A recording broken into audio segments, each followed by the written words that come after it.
and welcome to Joseph's Model Railway and Toy Room. Thank you so much for joining me. As always, you don't need to follow, like, or subscribe. Just put some videos out there where I can and have a whole bunch of fun doing so. Now, in today's video, model railway progress very much in action, but some rather complicated projects going on, and I'm currently doing some static grass at the moment, which will be in a video coming up in a moment. But we are laying that grass into its appropriate sections onto our cricket oval. So that's rather great to see, and I'm looking forward to sharing that with you soon. But there'll be a couple of short ones in between while we're doing that, and that's just mostly because some of them are a bit resource hungry. What have we got here? Well, it feels like I'm in the naughty corner a bit today, but it's just a little bit of a short video, and what I wanted to talk to you about is this particular motorcycle police supercycle. Now, first of all, I don't have a motorbike license. I don't believe I've ever actually ridden a motorbike, to tell you the truth. I do like my mountain bikes and cycling in that type of form. However, apart from seeing the MotoGP on TV when it's on, I'll watch it. But my interest in motorbikes, there is really, I can't even say any motorbikes in this actual room other than what we're about to see now. So let's have a quick chat about this particular motorbike and why it's here. So, first of all, this had come out sometime in the 80s when plastic was at its truly finest, shall we say. Now, my best friend actually had one of these motorbikes that was sitting on top of his wardrobe, but along with a series of board games, but we never actually played with the motorbike. It just sat up there. And what a wonderful thing to have on a shelf, which is basically what I wanted to achieve. It has all of that glorious, highly desirable, must-have toy of the 80s that anyone would want to have. And for anyone like me that likes my lights, well, here we are.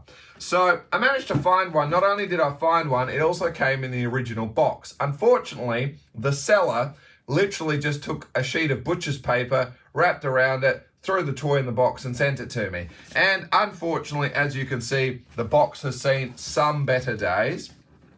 And the model indeed has seen some better days. I'm not going to go into a whole lot of details, but needless to say, we might have to get a bit busy with some of the glue because things like the footrest guard here or what have you has completely come off. I've just got it sitting there at the moment. Motorbike rider, indeed, the front assembly here has come apart. There's a lot of things that need correcting. And most importantly, the mechanical movement to make the machine go off and ride by itself is not working. But we're not here. This isn't a tech moan video where I'm going to try and correct the problem and get it going again. As long as the lights are functioning, that's really all I want, because it's going to sit there on the shelf as a static display, and if someone says that's kind of cool, I can flick it on and say this is how it was. Again, with motorbikes, I like motorbikes, but I can never see myself actually owning one. And while there was a spectacular looking Kawasaki at our local motorcycle center down here that was out the front, I even pulled over and went up to have a look at it.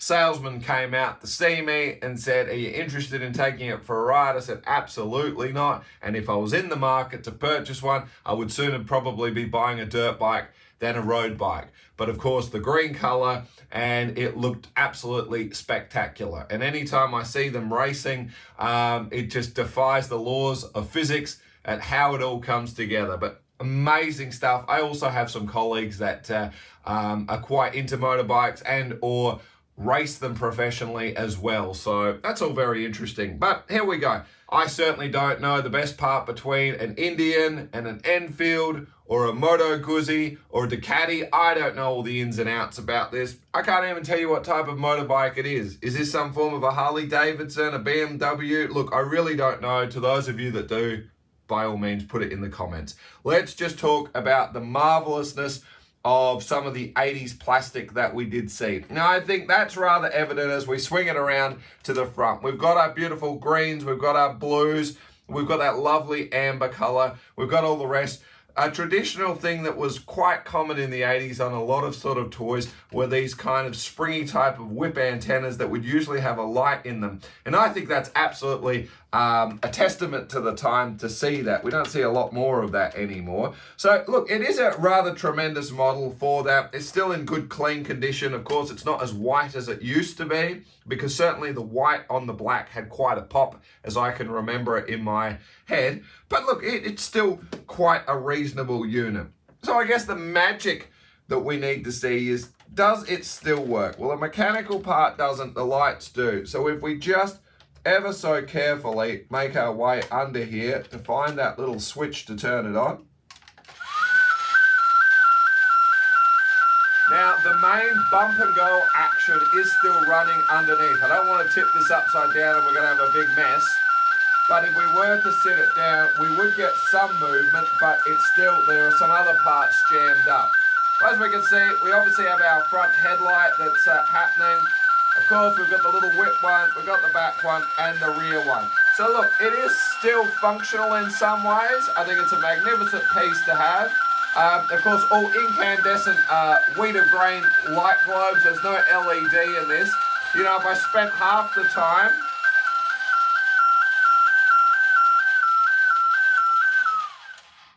just turn that off for a moment. If I did spend a little moment, you'll notice just behind the additional ones, the cavity is empty to actually feed a light into them. So it got me thinking perhaps what we might do is actually do a bit of a rewire from it, where I could just literally have an on-off switch and it becomes more of a feature lamp than it does an actual going motorcycle, of which I really, as I say, if we were to let this go and start bumping into the walls and driving away the way they used to, I dare suspect we're going to have some very destroyed plastic around the house.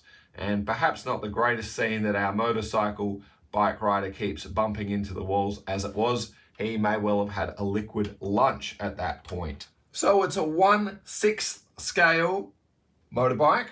And of course, it's made in Malaysia by Sun TA Toys, battery operated. We obviously have a series of, we've got 3 C cell batteries inside. So as most of the toys of the era, it was rather consuming with batteries and adds quite a bit of weight to it, but it's a marvelous thing to see. Just wanted to share it with you today. I've actually been hunting for this for quite a while, and any more than I'll do my best. But as you can see, when they did take the picture, they've obviously used the filter with the flare to try and create that star effect, as you saw I did with my Christmas tree. And as we now just conclude the video, I did want to just make mention that while we might not see the video till a little way toward the middle of the year, I actually have finished decorating that Christmas tree you did see in the previous video, and it looks absolutely magnificent. So expect to be seeing that very soon. So look, that's just a quick bite-sized snapshot into a little acquisition, and certainly a blast from the past, from the 80s that I truly remember. And I think it's just a wonderful thing that we've managed to keep and have the box with it as well. So thank you so much, as always, for joining me. Look forward to seeing you in the next one. Stay safe. Toodles.